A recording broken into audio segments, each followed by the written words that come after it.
तो एपिसोड 526 की स्टार्टिंग में हम देखते हैं वो शिप उनकी तरफ आ रही होती है और उस शिप को देखकर वो डर जाते हैं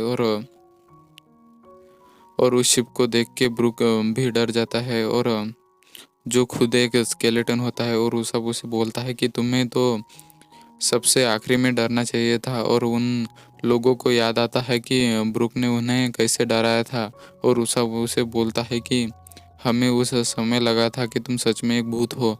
और ब्रूक बोलता है कि पर वो शिप सच में एक घोस्ट शिप है, वो जो जो फेमस फ्लाइंग डचमैन है, जो कि असली दुनिया में होनी ही नहीं चाहिए थी। ये एक स्टोरी है 100 साल पुरानी, जहाँ एक तूफान की रात अचानक इस शिप के कैप्टन का दिमाग खराब हो गया और उसने अपने सारे क्रू मेंबर को पानी में फेंक दिया और उन्हें मार दिया और उसे गॉड का श्राप मिला। और उस कैप्टन का नाम था वेंडर डेकन और उस शिप का नाम था फ्लाइंग डचमैन।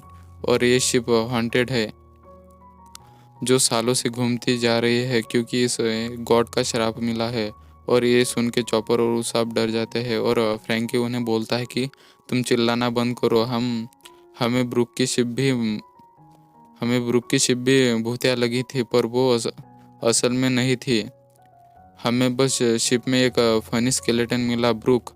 और ब्रूक उसे बोलता है कि तुम बहुत कूल हो फ्रैंकी, बिल्कुल 30 डिग्री जैसे। और नामी भी बोलते हैं कि हमें डरने की ज़रूरत नहीं है, ये स्टोरी सच थोड़ी हो सकती है। और रॉबिन बोलते हैं कि पर हमने एक क्रैकन को देखा, जो एक लेजेंडरी मॉन्स्टर है। तो एक घोस्ट घोस्ट की शिप को देखना इतना सरप्राइजिंग नहीं है। और नामी बोलते हैं अगर रॉबिन बोल रही है कि ये स्टोरी रियल है, तो मतलब ये बात सच है। और वो डर जाती है। हम उस बच्चे को देखते हैं जिसका नाम वाडात्सुमी होता है और वो कैप्टन डेकन को बोलता है कि हमें एक पायरेट शिप मिले है। और डेकन बोलता है कि उनकी शिप अच्छी दिख रही है, ज़रूर उनके पास बहुत सारा खजाना होगा। और यहाँ हम चॉपर और उसाब को देखते हैं जो रो रहे होते हैं और लूफी जोरो और सांजी को याद कर रहे होते हैं। और चॉपर बोलता है कि तुम लोग कहाँ हो, जल्दी आ जाओ। और फ्रैंकी उन्हें बोलता है कि चिंता मत करो, मैं तुम्हें कुछ भी नहीं होने दूंगा। और यहाँ डेकन वाडासुमी को बोलता है कि तुम उस शिप को एक घूंसा मार दो ताकि हम उनका खजाना चुरा सके। और वादासुमी उन्हें मारने के लिए अपना हाथ बढ़ाता है और और सभी लोग डर जाते हैं। तभी वहाँ क्रैकन आ जाता है, जो वादासुमी को पंच मार देता है और उसे गिरा देता है। और वो उसे फिर से मारने लगता है और फिर लूफी उसे बोलता है कि बस हो गया, उसने अपना सबक सीख लिया। और वो उसे शाबाशी देता है और क्रैकन खुश हो जाता है और सभी क्रू वाले लूफी और बाकियों को जिंदा देख के खुश हो जाते हैं। और लूफी उन्हें बोलता है कि हमारा बबल फूट गया था, इसीलिए हम जोरो के बबल में आ गए। मुझे लगा था कि आज हम मरने वाले हैं। और नामी उसे बोलते हैं कि तुम हमें ऐसे डराया मत करो। और क्या अब ये क्रैकन हमारा दोस्त है हो गया है? और लूफी बोलता है कि हाँ, अब ये हमारा दोस्त हो गया। और मैं अब एक्सपीरियंस लोगों के जैसे इसे यूज़ करूँगा, जैसे कारुबू ने बोला था। और शुरू में हमारी शिप को खींचेगा, है ना शुरू में। और उसका नाम लूफी ने शुरू में रख दिया होता है और शुरू में खुश हो जाता है। और लूफी शुरू में को सनी को खींचने का बोलता है। तभी वहाँ वोल्केनो ब्लास्ट होने लगता है और डेकन भी वहाँ से चला जाता है। और वो बोलता है कि मैं तुमसे बाद में निपटूंगा। और नामी लूफी को बोलते हैं कि शुरू में को यहाँ से चलने का बोलो। और शुरू में उसके बोलने से पहले ही वहाँ से भागने लगते हैं। और और हम देखते हैं कि वो वोल्केनो ब्लास्ट हो जाता है और वो ब्लास्ट बहुत बड़ा होता है और वो लावा बाहर निकलता है, जो पानी में मिल जाता है और पानी का टेम्परेचर बढ़ने लगता है। और उसा बोलता है कि भागो शुरू में, वरना तुम जल जाओगे।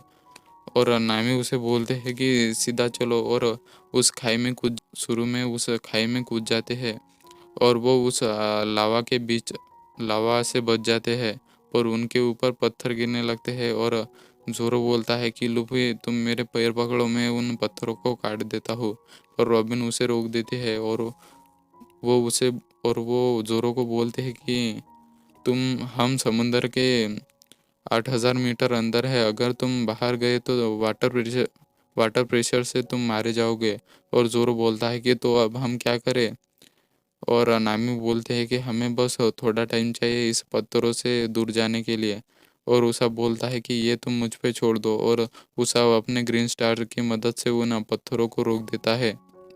और वो बोलता है कि वो उसे ज़्यादा देर तक रोक नहीं पाएगा, हमें जल्दी यहाँ से जाना होगा। और शुरू में वहाँ से उन्हें लेकर निकल जाती है और सभी खुश हो जाते हैं। और उसा उन्हें अपने ट्रेनिंग और अपने मास्टर के बारे में बताने लगता है, पर नामी उसे बोलते हैं कि हम तुम्हारी स्टोरी बाद में सुनेंगे। और वो सभी सुरुमे की तारीफ करने लगते हैं, पर तभी सुरुमे के सिर के ऊपर एक पत्थर आके गिरता है और सुरुमे बेहोश हो जाती है और वो सभी नीचे जाने लगते हैं। और थोड़ी देर बाद हम पानी के 10,000 मीटर अंदर का नज़ारा देखते हैं, जहाँ सनी को गिरा हुआ देखते हैं। और ब्रूक बोलता है कि क्या हम जिंदा है? और रॉबिन बोलते हैं कि हाँ इतने और रॉबिन बोलते हैं कि हाँ यहाँ इतने गहरे समुद्र में लाइट है।